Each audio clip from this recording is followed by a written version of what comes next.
Strikes on Dnipro and Samara. The second time week, Russians are hitting peaceful Ukrainian cities with ballistic missiles. The Ministry of Defense promises more long-range operations in Russia. Prisoner exchange Ukraine's prospects in the European Union. We'll talk about this and more in the TCH summary broadcast on Friday, June 27th. The channel 1+1 is working as part of the National Marathon, and we're getting started. And we return to one of the main topics of the week, the NATO Summit in The Hague, which clearly showed that Europeans, dependent on the American security system, are not ready for radical changes because of the mood of the President of the United States. And so they chose the path of endless flattery and reshaped the entire meeting agenda to suit Trump's preferences. What could Ukraine have lost at the summit, and what did it achieve? An exclusive behind-the-scenes report from TSN's correspondent, Yana Liserchuk. Stay tuned. How Zelensky managed to attend the NATO summit without provoking Trump. Just a couple of years ago, he hoped to return from Vilnius with an invitation to join NATO. I would like this hope to become true confidence in the important decisions we all truly deserve. All of us. Already a year ago in Washington, there were no such hopes, but there were new weapons indeed. Today, I am announcing a historic allocation of air defense systems for Ukraine. Now, there's a very brief final declaration and a somewhat shortened summit itself. Everyone has the same question. Marco, are the United States still with us? There are 2,000 reporters here who have come to work in The Hague this year. And admit it, it's really hard to recognize a garage in this huge hall. But really, this year the media center is located underground, in a garage. We've come here from all corners of the world, which means we're interested in completely different questions. But Secretary General Ruda wasn't wrong about the main thing. Indeed, the two names I hear most often from my colleagues are Trump and Zelensky.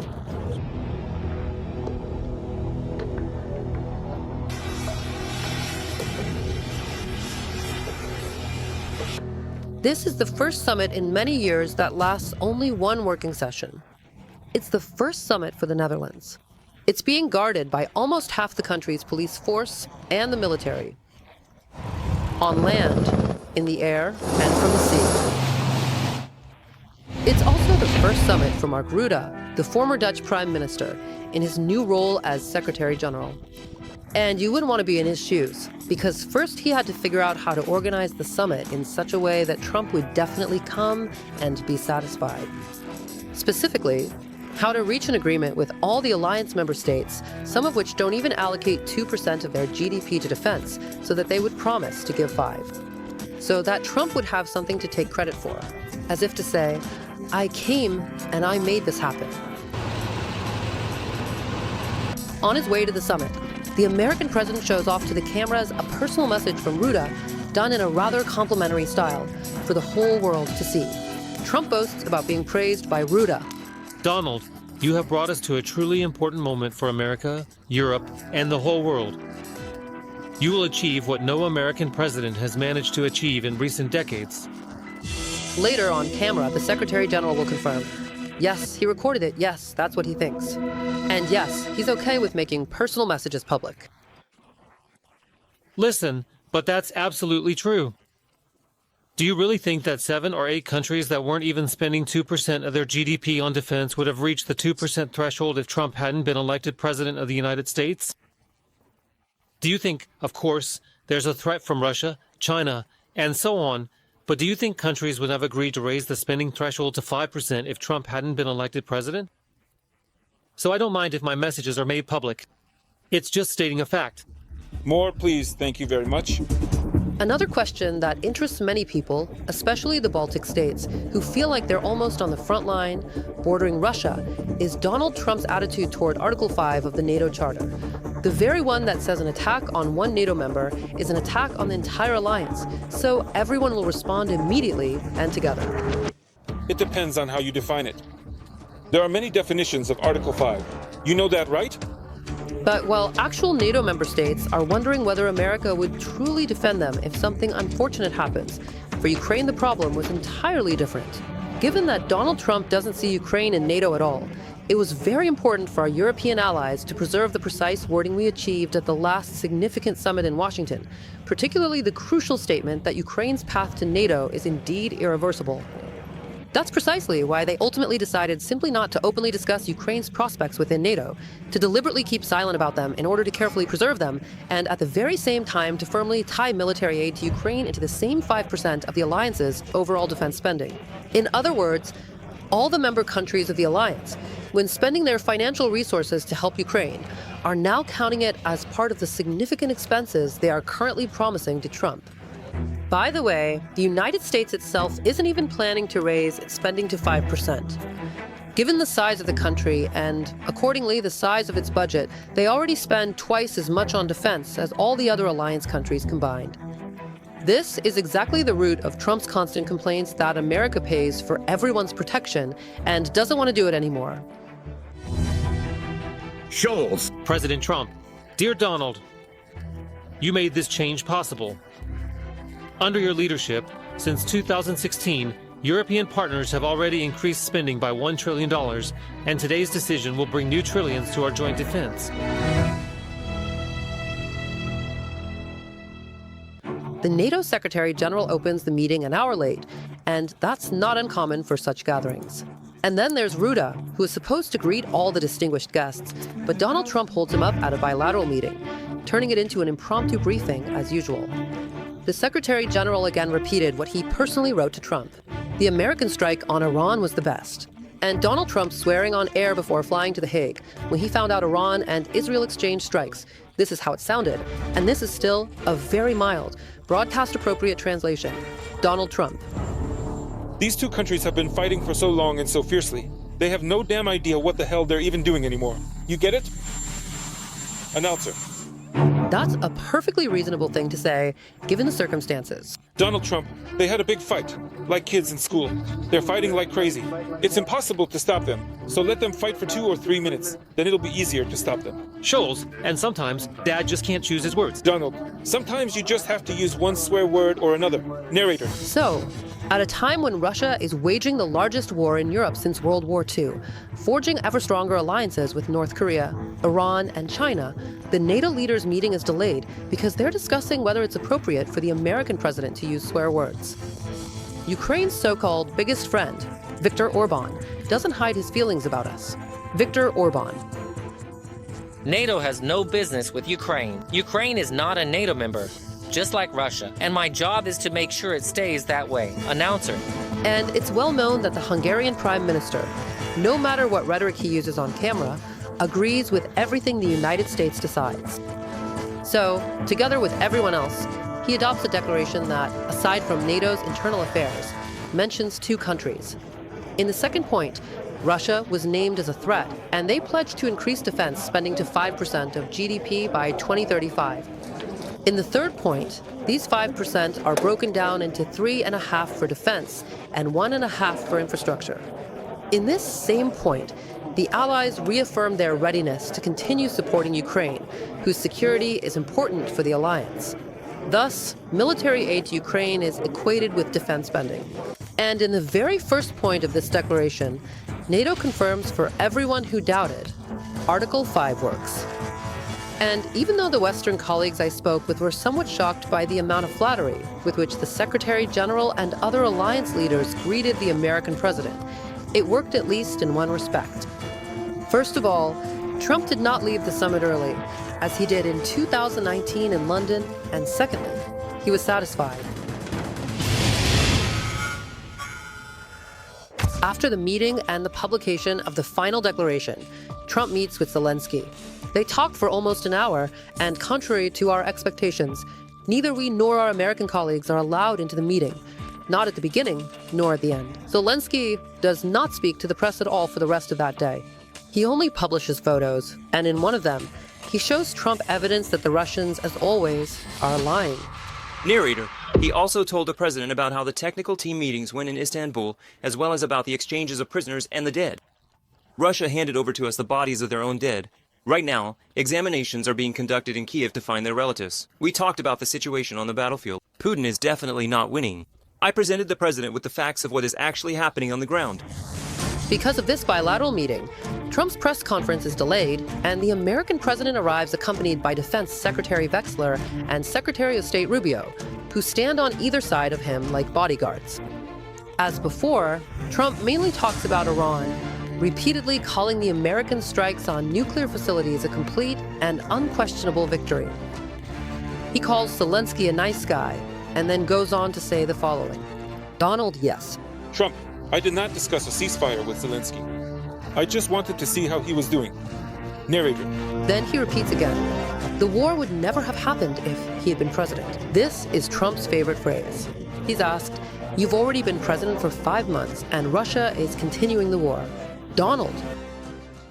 Trump, my words about ending the war in Ukraine in 24 hours, of course, were sarcastic. Putin is a more complicated person. I also had problems with Zelensky. This is the most difficult war. Immediately after that, the extremely important question for Ukraine is about the Patriots, which we critically lack for defense. And it comes from BBC correspondent Myroslava Prutza, the wife of a military man. Trump sends him his regards. Donald Trump, do you live in Ukraine now? Myroslava Prutza.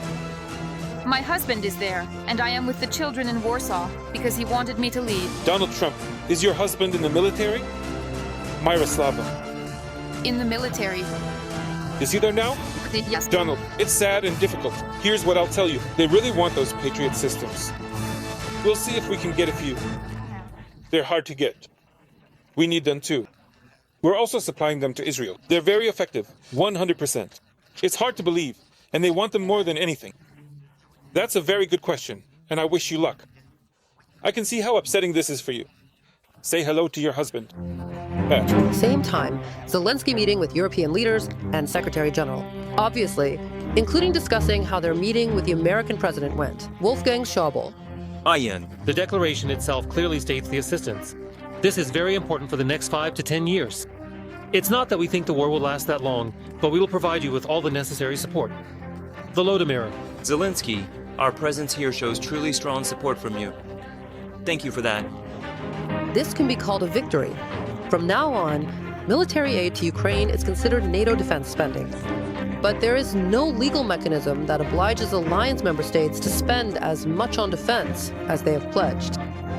So, whether this declaration will simply serve the American president's desire to chalk up the summit as a win, or whether it will actually reshape the future budgets of 31 countries, and how their voters will react to such a redistribution of resources, will only become clear next year. The next summit, by the way, is scheduled to be held in Turkey in 2026. Reporting from The Hague, Yana Sozerchuk, Andriy Marchenko, Roman Sadovnikov, TSN 1+1, United News Marathon. Scenes from Iran after devastating strikes on nuclear facilities. Tehran is carrying out mass executions and arrests of people suspected of having ties to Israeli intelligence services. It is already known that at least 6 people have been executed and 700 detained across the country on charges of espionage. The local authorities were stunned by the scale and precision of the assassinations of top military officials and nuclear scientists, and they suspect that information passed to Tel Aviv played a key role in this.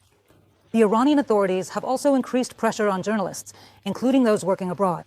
There is information that the relatives of one BBC presenter were held hostage and forced her to resign because of her coverage of the conflict between Israel and Iran. Many fear that these measures are an attempt to suppress dissent and tighten control over the population. Supreme Leader Ayatollah Khamenei, in his addresses to the nation, continues to insist on victory over Israel and the United States, claiming that the recent strikes on nuclear facilities allegedly did not cause significant damage. Meanwhile, the U.S. President Donald Trump has officially stated that next week they will hold important talks with the Iranian side. CNN reports that the current president's administration is actively looking to offer Iran a substantial $30 billion to help restore its struggling economy and lift some existing sanctions in exchange for a complete and verifiable halt to uranium enrichment. But in Tehran, officials are officially rejecting the talks. Meanwhile, in the United States, they are looking for ways to limit members of Congress's access to intelligence data. This was stated by the Speaker of the U.S. House of Representatives, Mike Johnson. Earlier, President Donald Trump posted on Truth Social that it was Democratic Party members of Congress who leaked to journalists the U.S. intelligence data about the consequences of American strikes on Iran's nuclear facilities. What was contained in this data, and why is it being taken so seriously at the White House? We'll discuss this with TSN's own correspondent in Washington, Ol Koshelenko. Ols, congratulations. So, what conclusions did American intelligence draw after the strikes on Iran's nuclear facilities by the U.S. Air Force almost a week ago? And why did the release of these findings so anger President Trump? Hello. This week, media outlets, CNN, the New York Times, and others published findings from Pentagon intelligence on Iran's nuclear facilities. And according to these publications, the results are rather modest. The analysis of satellite images apparently indicates that Iran's nuclear program was not destroyed, but nearly set back in time, and only by a few months, and that the stockpiles of enriched uranium needed to produce nuclear weapons were not destroyed. Moreover, they were reportedly removed even before the Americans began the bombing. Another important element of production, the centrifuges used uranium enrichment. Intelligence data indicates most are intact. This contradicts public statements by the U.S. President and Secretary of Defense that Iran's nuclear program was completely destroyed. Reports emerged precisely when the U.S. President arrived in The Hague for the NATO Summit. At that time, Trump posted angry messages on Truth Social, claiming media were spreading fake news and that journalists would be fired. Let's listen to a few of his posts. Fake news CNN is disgusting and incompetent with some of the dumbest anchors in the business. There are rumors that the failing New York Times and fake CNN will fire the reporters who made up fake stories about Iranian nuclear sites because they got everything wrong. Let's see what happens.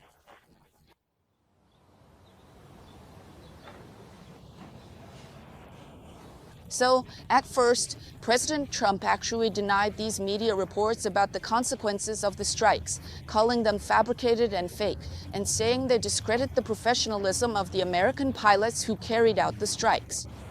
But then he made a post saying that it was the Democrats who leaked the classified information.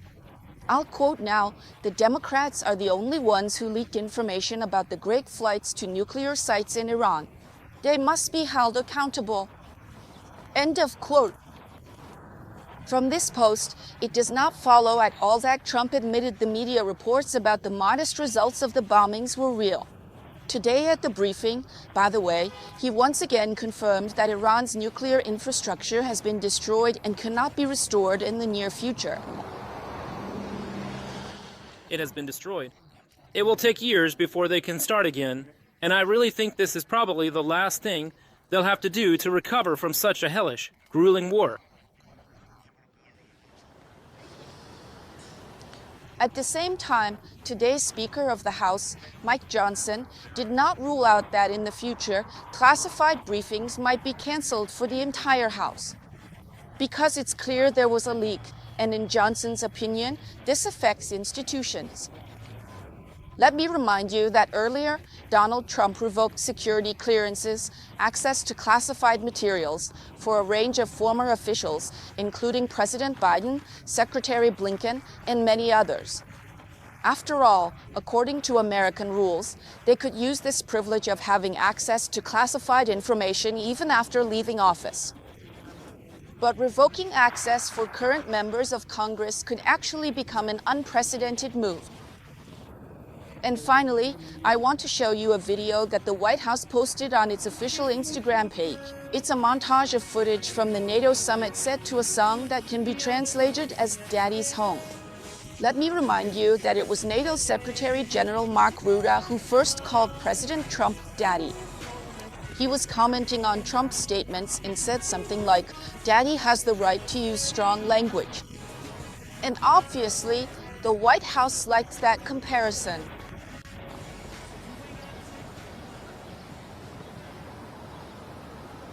Thank you, Alya. Well, we've heard especially many unexpected song choices this week. Thank you for your story.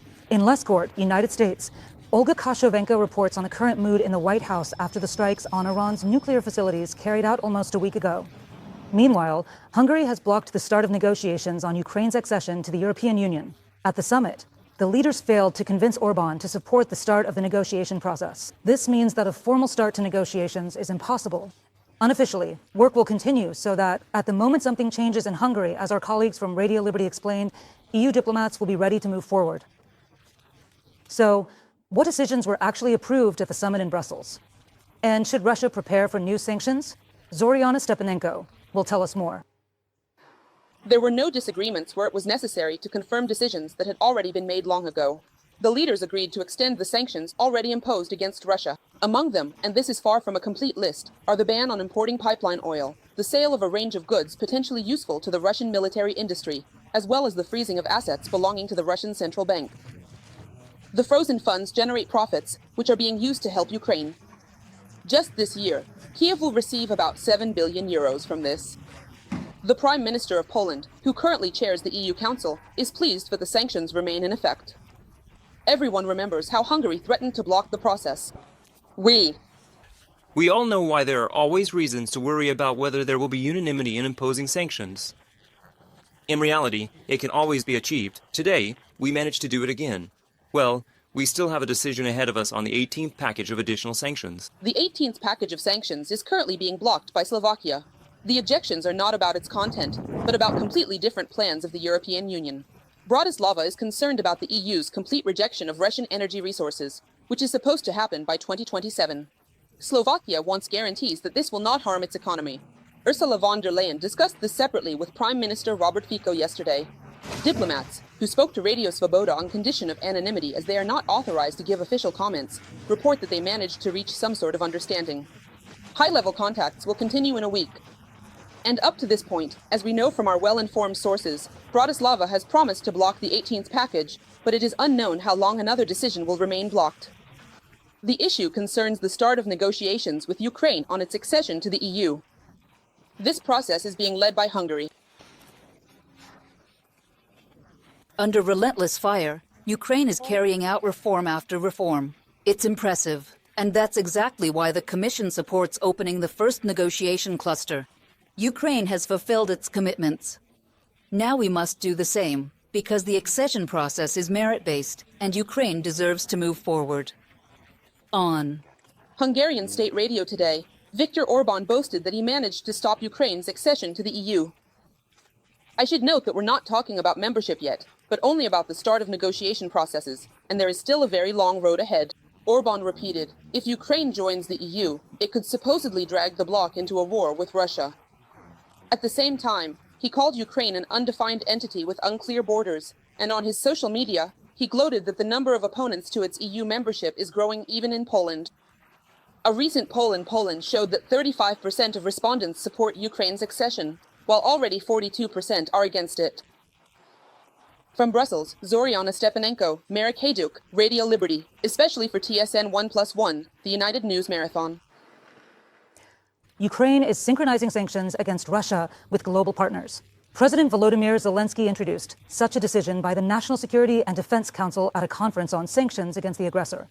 From now on, the implementation of all restrictions against Moscow must take place mutually and swiftly. At the conference itself, a portion of Russian weaponry that the enemy managed to produce using foreign components was presented. These were also shown to diplomats. Components used for killing are found both in attack drones and in various types of missiles. Russia is trying to obtain these components in various ways, and they come from at least 19 countries, including the United States and EU countries that sincerely support Ukraine. That's why sanctions must be devastating and coordinated among allies, so that Russia is cut off from these components and cannot build up its weaponry. The European Union assures that they are constantly working to make sanctions effective and hard to circumvent. But to be honest, that's not always possible. And we return to Samara in the Dnipropetrovsk region, where 5 people have been killed and 25 wounded. The Russians struck the region with Iskanders for the second time this week. On Tuesday, both Samara and Dnipro were targeted. In the regional center, where the destruction is especially severe, they are still searching under the rubble for those missing. We'll ask TSN correspondent Ol Pavlovska for more about the aftermath of the attacks. She is with us live. Alia, what is currently known about the condition of the wounded and the state of the missing? Hello, greetings. First, about the consequences of today's attack on the city of Samar. The search and rescue operation has been completed, as reported to us by the State Emergency Service. There are 5 dead. A 46-year-old man could not be saved despite all the doctor's efforts. He died in the hospital. There are already 25 wounded, 12 of whom are in hospitals, and the condition of 4 of them is considered serious. The Russians struck the city of Samar with Iskanders at 11 in the middle of the workday. And I'll say that at 11 o'clock, with the same ballistic missiles, they also struck Dnipro and Samar this week on Tuesday. Break time equals 0.5s/. At that time in the city of Samar, 2 people were killed, but in Dnipro, where they are still clearing the debris, the number of victims keeps rising every day. This morning, another body was found. So, the death toll in Dnipro has reached 21. The fate of 3 people is still unknown. They haven't made contact since Tuesday. Rescuers are clearing the debris, but the search is complicated by the fact that the strike caused significant destruction and a massive fire broke out. So, obviously, examinations will be needed to determine the fate of these people. Overall, as a result of the attack on Dnipro on Tuesday, more than 300 people were injured. 108 of them are still in the hospital. Among them are 5 children. The condition of 4 adults is considered serious, but doctors told us today that there is positive progress. There really is significant destruction in the city. Businesses, dormitories, more than 50 apartment buildings, hundreds of private houses, nearly 40 schools and kindergartens have been damaged, as well as a church, an ice arena, the organ music hall, a correctional facility, and shops. The Odessa-Zaporizhzhia train was also hit, which was carrying about 500 passengers and was just approaching Dnipro at the time. Residents of the damaged homes, together with utility workers and charitable organizations, are trying to somehow cover up the broken windows, repair the shattered roofs, and make their ruined apartments at least somewhat livable. They're handing out boards and plastic sheeting to help people as best they can, but obviously it's not enough. Just in these 2 dormitories where we're standing right now, more than 450 apartments have been damaged, and people are telling us that it's simply impossible to stay here. Still, some families are trying to make their homes livable somehow. There is no electricity supply in these dormitories yet. And here's what people told us. There are no windows, no doors. Everything is broken. Everything is battered. We can't live there yet. We will recover. It's very scary, but we'll come back here. But we are alive. That's the most important thing. It happened right when we were having lunch with the kids. And, we were on the other side from where the strike hit. We boarded the windows, patched the door, and we're spending the night there, Duck, and all electricity. At least we have water, half. Of our house is gone. Almost all the roofing was ripped off. 2 of the support beams are broken. The load-bearing wall has shifted. At night, when you sleep, it moves. It's scary, but it's still our home. It's okay. We'll get through this. So, in Dnipro, they're still searching for the missing. In Samara, 2 days of mourning for the deceased, lasting June 28th and 29th. Hello. Thank you, Alya. Our deepest condolences to the families of all those who lost their lives. We want to believe in miracles, that those 3 people who are still missing in Dnipro will be found alive, and we wish a speedy recovery to the wounded. Thank you. TSN correspondent Ol Pavlovska with the latest news from the city of Samara and Dnipro itself. For the second time this week, the Russians have struck the region with Iskander ballistic missiles.